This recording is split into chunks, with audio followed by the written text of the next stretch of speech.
Today's episode is brought to you by Beam. Transform your sleep with Beam's Dream. It's the secret behind 15 million nights of improved sleep.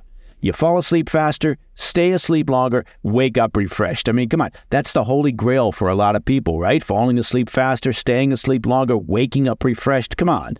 Get up to 40% off at Shop Beam, that's B-E-A-M, shopbeam.com/PDB, and use code PDB.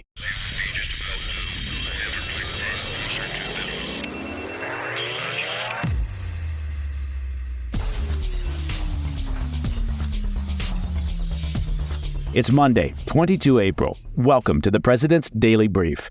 I'm Mike Baker, your eyes and ears on the world stage. Let's get briefed. We'll kick things off today in Washington, D.C., where the U.S. House of Representatives has passed the long-delayed, long-blocked, long-debated, long-stalled $95 billion foreign aid legislation. We'll take a look at what's in the bill, as well as the furious reaction from Russian officials. Now, here's a pro tip. If Putin's furious, well, you're doing something right. Later in the show, new information is emerging about Israel's precision strike in Iran carried out last week by the Israeli Air Force. We'll have the latest details. Plus, in an unprecedented move, the White House is getting ready to reveal new sanctions, not on Iran, but on the Israeli Defense Forces. In today's Back of the Brief, we'll turn our attention to the African nation of Niger, where over 1,000 U.S. troops are reportedly stranded, unable to get support, medicine, resources, mail, or other items from the Pentagon. But first, today's PDB Spotlight. After months of delay, the U.S. House of Representatives voted overwhelmingly on Saturday to approve $95 billion in foreign aid for Ukraine, Israel, and Taiwan. In 4 separate votes, the House passed legislation that includes $60 billion for Kyiv, $26 billion for Israel, and humanitarian aid for civilians in conflict zones, including Gaza, and $8 billion for the Indo-Pacific region. The legislation is now headed to the Senate, which is expected to vote on it sometime this week. All indications are that it will pass without much of a problem, and after that, it will head to Biden's desk, where the president has already said that he'll sign. Of course, the most controversial of the votes was for the aid to Kyiv. In the end, the vote was 311 to 112 in favor of Ukrainian aid, with a majority of Republicans voting against it and one voting present. Voting present instead of yay or nay. Now that's taking a stand. Despite the opposition from many Republicans, Speaker of the House Mike Johnson received some political cover from former President Trump, who said in a Truth Social post that everyone agrees that Ukraine's survival and strength is important to the United States. He also chided Europe for not doing enough to assist the embattled nation. But Trump's comments weren't enough to soothe the frustration of the bill's Republican opponents, especially those on the GOP's hard right flank. Speaking to Maria Bartiromo of Fox Business, Georgia Congresswoman Marjorie Taylor Greene declared that Mike Johnson's speakership is over, adding, quote, "He needs to do the right thing and resign to allow us to move forward in a controlled process," end quote. She also accused Johnson of being a, quote, traitor to the entire country and threatened to bring her motion to vacate the speakership to the floor if Johnson refuses to step aside voluntarily. Greene added, "Hey, my job isn't to govern, it's to sow chaos, raise my profile, and get a sweet TV and book deal after this Congress gig is up." Okay, that was, fair enough, a fake quote. The bill's passage also met with fury from Moscow. Hey, look at that. They've got something in common with Marjorie Taylor Greene. Apparently, they all want Ukraine to lose. Shortly after the aid was passed, a number of Russian officials lashed out at the U.S. Dmitry Medvedev, the former Russian president, current deputy chairman of Russia's Security Council, and the Russian official voted most likely to say something crazy, called the new aid Russophobic, saying that it would only serve to increase the number of victims of this war. In a post to Telegram, he also expressed his wish that the United States would, quote, plunge into a new civil war as quickly as possible, end quote. I knew it. You can always count on Medvedev to say something inflammatory. He's the Marjorie Taylor Greene of the Kremlin.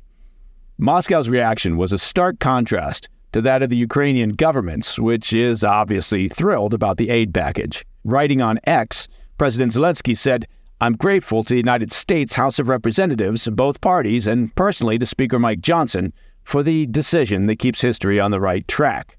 He said the bill, quote, "will keep the war from expanding, save thousands and thousands of lives, and help both of our nations become stronger." Now, I get it. There are folks who argued against Ukraine aid, saying that the money should be spent in the U.S. on America's problems.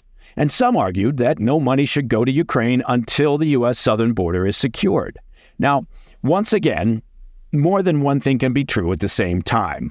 Money does need to be prioritized for border security and for U.S. infrastructure improvements, for law and order, for veteran services, and a variety of other needs. It can also be true that the U.S. needs to support Ukraine's fight against Putin. Whether they can drive Putin completely out of Ukraine is debatable. But if not, and the endgame is a negotiated settlement that the Ukrainian people can accept, then they need to negotiate from a position of strength. Putin needs to feel the cost and pain of his invasion in order to drive him to the table to agree to a settled end to this conflict. Without U.S. support, Putin understands that he will eventually win, which is why he and his sock puppet Medvedev are furious about the aid passage in Congress. All right, coming up after the break, we examine the latest details available on Israel's precision strike in Iran, executed by the Israeli Air Force just last week. Also ahead, the White House announces new sanctions on the horizon, but in a surprising twist, they're targeting the Israeli Defense Forces. I'll be right back. Welcome back. We're learning more details about Israel's retaliatory strike on Iranian soil this past Friday. As we've been reporting, the strike appears to have been, well, frankly, much tamer than many people might have expected, especially considering the magnitude of Iran's drone and missile attack. However, it's becoming increasingly clear that the messages Iran and Israel were sending with their respective strikes were very different. While Iran wanted the world to witness the scale of its attack, in particular the sheer number of weapons it was able to launch, Israel appears to have been sending a message about effectiveness and efficiency. According to a report in the New York Times, the attack took out a key part of a Russian-made air defense system, an S-300 anti-aircraft system. Satellite imagery analyzed by the Times showed damage to the radar of an S-300 system at the 8th Shikari Air Base in Isfahan. Israel's choice of targets was not random.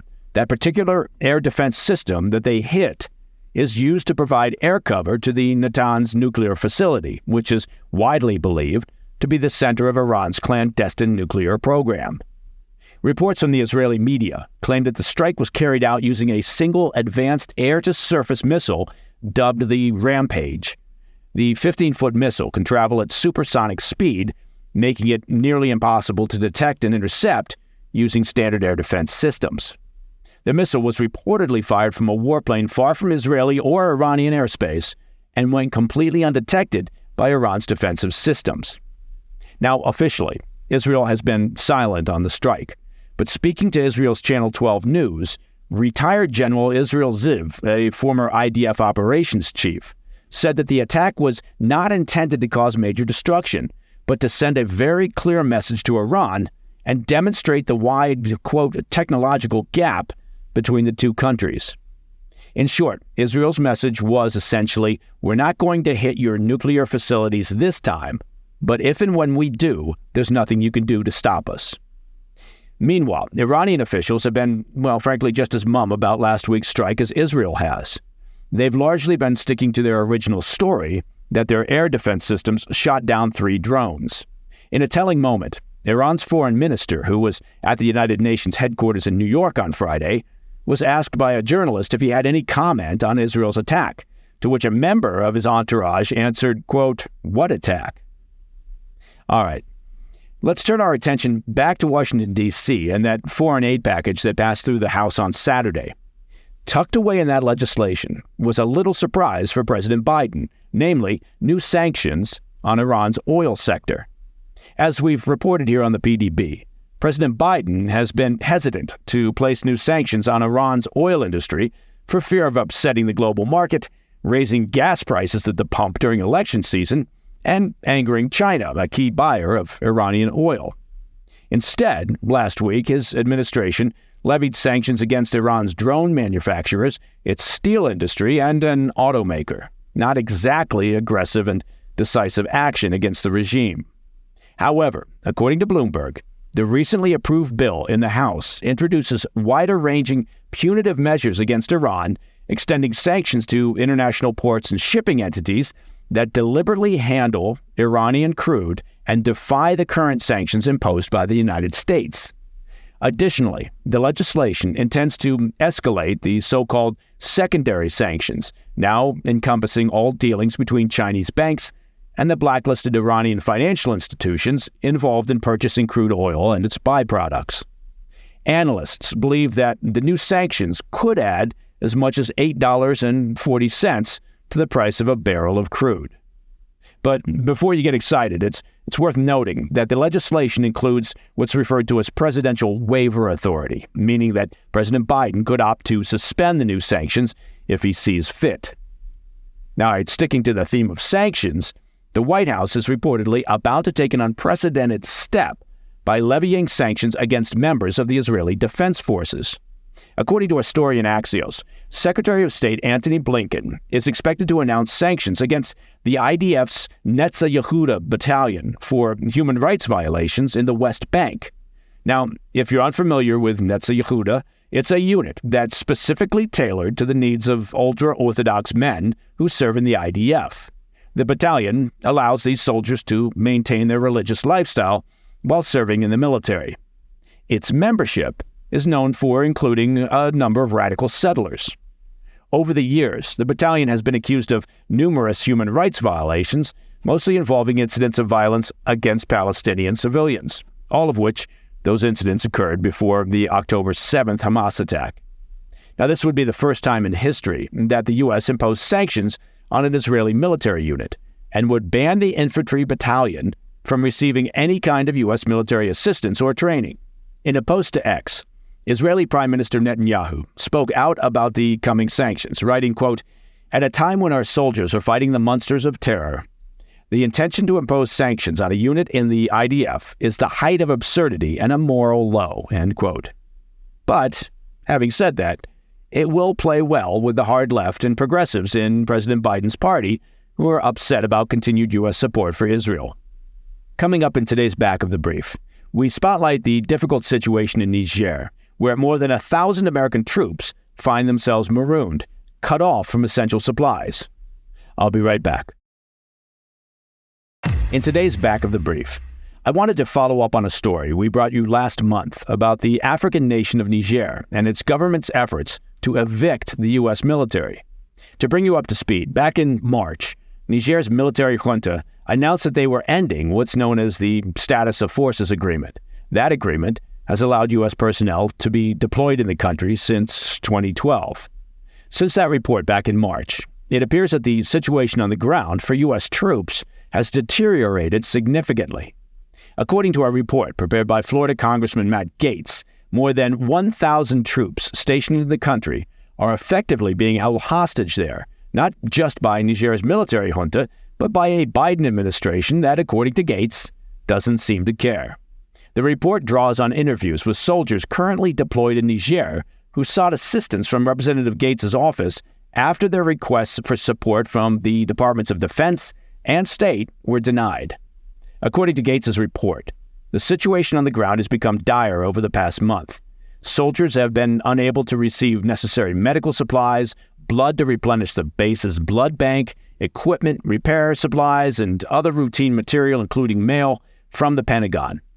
Some of the men on the base are reportedly even running low on life-saving medication. Moreover, Gaetz is accusing administration officials of covering up the mess to avoid embarrassment, warning that if the situation is left unresolved, it could turn into another Benghazi.